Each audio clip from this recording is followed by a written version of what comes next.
Hola, hola, amiga. You are listening to the Best of VLM episode series, which showcases some of the most popular episodes of the Viva la Mami podcast. This episode is one of those. If you enjoy what you hear, make sure you subscribe to the show and don't forget to rate the show and write a review on Apple Podcasts so that other mommies like you can find this podcast. Ahora, let's get into the episode. Welcome to the Viva la Mami podcast. I am your host, Jessica Cuevas. I am a mother of two on a mission to help redefine the meaning of motherhood as a modern Latina mom. Motherhood can be a complex journey, interwoven in two identities that often make us feel ni de aquí ni de allá. Viva la Mami is committed to providing you with knowledge, tools, and support to navigate the challenges and triumphs of motherhood as Latina moms. On the show, we'll be discussing culturally relevant topics that will help inform and empower you in whichever season you are in on your motherhood journey. We'll be joined by Latina moms, experts and professionals who can offer advice, practical tips, relatable stories, and honest conversations. So bring your cafecito as I invite you to be a part of this space as we create comunidad about the exciting and challenging parts of being a mommy. Ahora, vámonos. Okay, mujer. So here's a little story about me. I used to run, and I began running when I was in my mid-20s, all the way until really I became pregnant. I didn't run competitively, but it was more for pleasure. I just developed this new interest in running. Before babies, we lived in a condo in the city of Chicago, and we lived pretty close to the lake. And I loved running right alongside Lakeshore Drive. I used to also run with my dog, who has sadly passed away. It's going to be 2 years in April. And I really enjoyed running with her because she was such a great partner when it came to running. I also loved to read books, and books that really interested me. I used to have a whole collection of books. I had a library, a bookshelf full of books, ranging from books that I read in high school, college, and really I just discovered all of these different books that were mostly romance for the most part, but also books written by Latinas. And I also used to bake. I enjoyed baking. I loved that you just follow a recipe and there is just like a science behind baking, where my favorite things to do were to bake pies. And so before being a mom, I had all the time to do these things. And really, I did all of these three things at the same time. And I think it was because I didn't have any other priorities. Nothing was on my list. I didn't have to really take care of others or have to worry about others. I just prioritized on myself. But once I became a mom, I honestly lost all of that. And while this is my second rodeo as a mama of two now, I still haven't gotten the chance to get back to my passions. And while I tried, so in October, if you follow me on Instagram, in October, I posted that I'm going back to running because my goal is to ultimately run a marathon before I'm 40. I have 5 years to get there, but that is my ultimate goal. However, within the chaos of busy schedules and sick babies and different interruptions, and obviously we went through a move and we went on vacation, all of these things kind of gotten in the way where I only ran for 2 weeks and that was it. And my goal was to run for 8 weeks. I know that I shouldn't be harsh on myself for not accomplishing or going back to the things that I loved, but I have to have this understanding that I am in this new season of life. I am not only a mom of one, but I'm a mom of two, and I'm still trying to navigate this identity. And there are moments when I grieve for the old me. And I grieve that I just had the freedom of choosing whether if I want to go out on a run or if I want to read a book that is truly interesting to me and not a book about how to potty train a toddler, you know? And I honestly loved doing the things that I did. I loved to bake without having anyone interrupting me on how to measure this or how to measure that, because as much as I love to be in the kitchen with Diego, I mean, he is a toddler, this is like a sensory kind of experience for him. And he wants to touch the flour or he wants to try the sugar and, he wants to crack the egg. And for me, I did it out of pleasure that I enjoyed it. But now it's more so about like, I have to watch this kid make sure that he doesn't eat a raw egg, So all of the things that I used to do, it's like, in a way, I know that it's never going to be the same.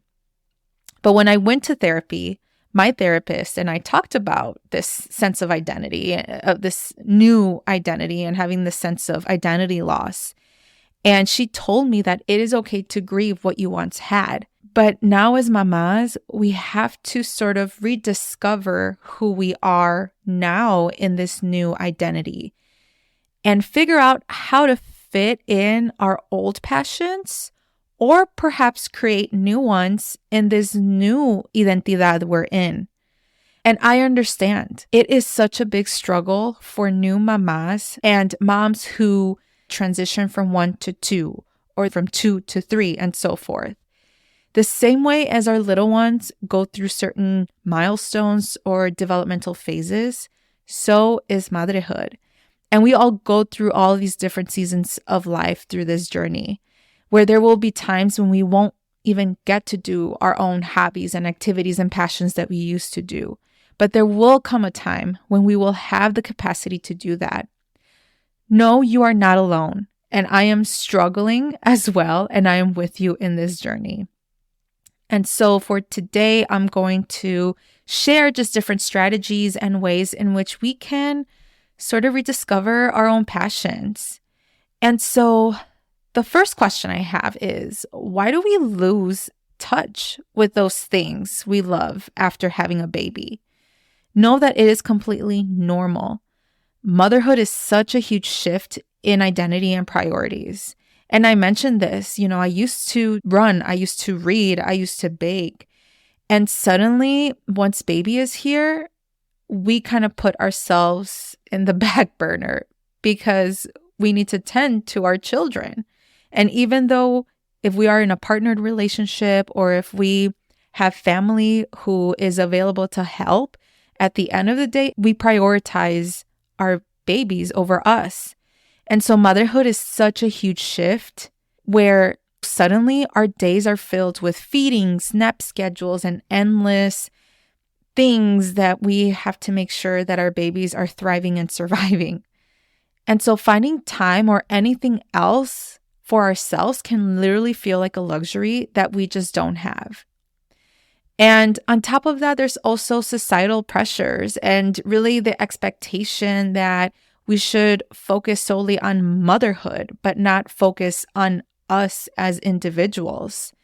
And so as Latina women, we know that there's so many societal and cultural pressures where there's this idea that motherhood should be the sole focus and that anything else is just like not even worth mentioning. But mommies, here's the truth.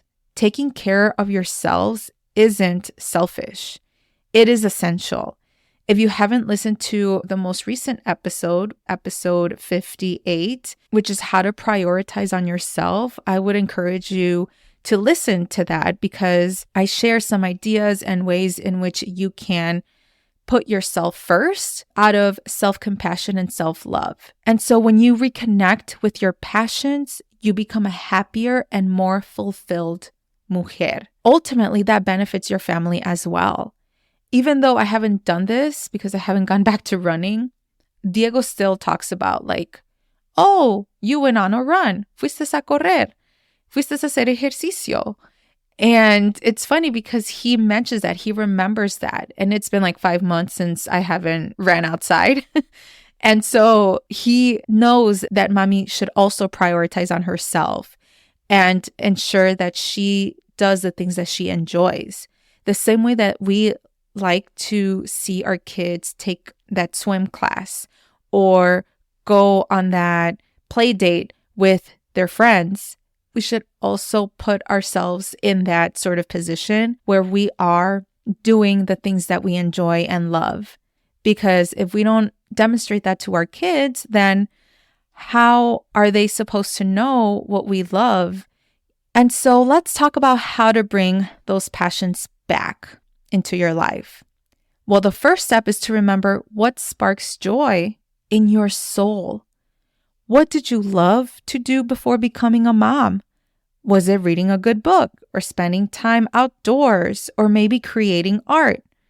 And so take a few minutes right now to close your eyes if you're not driving and think about it. What activities used to bring you energy and excitement? And so on episode 27, I had a guest interview with Cris Madrigal. One of the things that really got me thinking was that we are women first, and then we are moms. So let that sink in. Oftentimes we go through this identity loss once we become moms. However, we shouldn't lose ourselves. We also have to consider that we are women first. And so how can we really identify our passions or interests, hobbies, and what did you really enjoy doing, and what sparks joy in your life? Even though your passions are probably buried right now, they are still there in you, with you. Now the key is to start small, and you don't need to carve out giant chunks of time. And this is something that I am working on. How do I find little nuggets of my time where I can go back to my passions? Because we all know that we all have busy schedules. And so dedicate maybe 5 minutes of your time or 10 minutes or whatever it is to do the things that you really enjoyed doing. Every little bit counts. And so even though motherhood can be a little messy and there will be interruptions, trust me. And so don't get discouraged if you get stuck to a perfect schedule. And I know that's oftentimes me where I go harsh on myself, where I'm like, I get angry because I had this specific task planned. And in this case, running, right? Like, again, I'm going to go back to running. I had a specific schedule. Oh, okay, I'm going to run every time after 4 p.m. when Alex gets out of work. And that way I can just focus on me. And then one little interruption happened. And then I just like hated myself for not following through. And I'm already a natural perfectionist. And so if we want to stick to going back to our hobbies and our interests, we should be a little loose because at the end of the day, we are moms, right? Like things can happen. But don't get discouraged if something were to be interrupted. And so just be kind to yourself and take small steps in getting to where you'd want to be. And if it is even like running for 15 minutes or reading a book for 10 minutes or whatever it is, like it's okay if you get a little bit of interruptions. It's okay. And on episode 13, so I'm going way back from season 1. On episode 13, I interviewed a mommy musician who is Ani Cordero, and she was always a musician, and she's still a musician. But what I found intriguing with her story was that she still continued on with her passion. Now, music is her career. That is her profession. But the fact that once she became a mom, she still continued on doing the things that she loved. And that is music. And so she even went on tour with her baby. And I'm going to share a quick clip from her interview So that way you can literally hear her words and her advice that she provides to moms. For a mommy to be or a new mommy, like who is in the fine arts, what are some words of advice that you can give them before they have to contemplate between their passion and their new baby? It's not a contest. It's not either or. It's both. And you can be your full self and be a mother too. So I think that there's a segment of society that thinks like that when you have a kid, you have to abandon yourself. But I really don't think that's necessary or even wise, because it's not a good example to the kid to show that as the standard. So we're here to have this human experience and to have a good time and to love each other. And so don't abandon yourself. So mommies, you are incredible. Don't let your passions fade away. Remember, even taking small steps can lead to big changes. Clearly, she didn't lose herself. She didn't lose her passion. And she showcased that even though she is a mom, she still gave herself that self-compassion and self-love to continue on with the passion that she has, and that is music. And I hope that you can utilize this example as a way to not forget about yourself, to know that even if you miss the old you and you miss the things that you used to do, such as old hobbies or what have you, know that you can always bring that back. But there's also something that motherhood can give to you, and that is motherhood can help you rediscover new passions or new hobbies that you thought you never have. So, for example, for me, I discovered a new passion, and that is creating a podcast. And even though I am utilizing this platform as a way to build a business, I love recording, I love editing, and I just love podcasting in general. And so I found a new passion because I became a mom. Obviously, this is a platform for moms by moms. And if it wasn't for me becoming a mom, I wouldn't have been here. And so really think about, okay, now that I'm a mom, what are other ways that I can find different interests or hobbies that I can build upon? Know that you are incredible. Don't let your passions fade away. Remember, even small steps can lead to big changes. You can absolutely reconnect with your passions. In the meantime, take action. Share your passions with me on Instagram, or simply commit to going back to your passions, or find a new passion that works for you. Regardless, at the end of the day, you'll want to make sure you are having fun and that it sparks joy, and that you also prioritize on yourself. I cannot say this enough. And so, mama, know that you should also take care of yourself. Know that you are a woman first and then a mama, just like Gris mentioned, and love yourself. All right, mama. Well, thanks for tuning in, and I'll see you in the next episode. Mujer, thank you so much for taking the time out of your busy schedule to listen to the Viva la Mami podcast. If you enjoyed today's episode, will you do me a favor and follow the podcast and leave a rating and review? Hitting that follow button and reviewing my show will allow other mommies like you find this podcast. Your review will also tell me if you enjoy the show, so I would truly appreciate your thoughts. Don't forget, please share this podcast con tus amigas. Also, make sure to follow me at Viva la Mami on Instagram or visit vivalamami.com. Please note the information shared in this podcast is for educational purposes only and should not be taken as professional advice. Okay, mujer, thank you for joining y nos vemos in the next episode.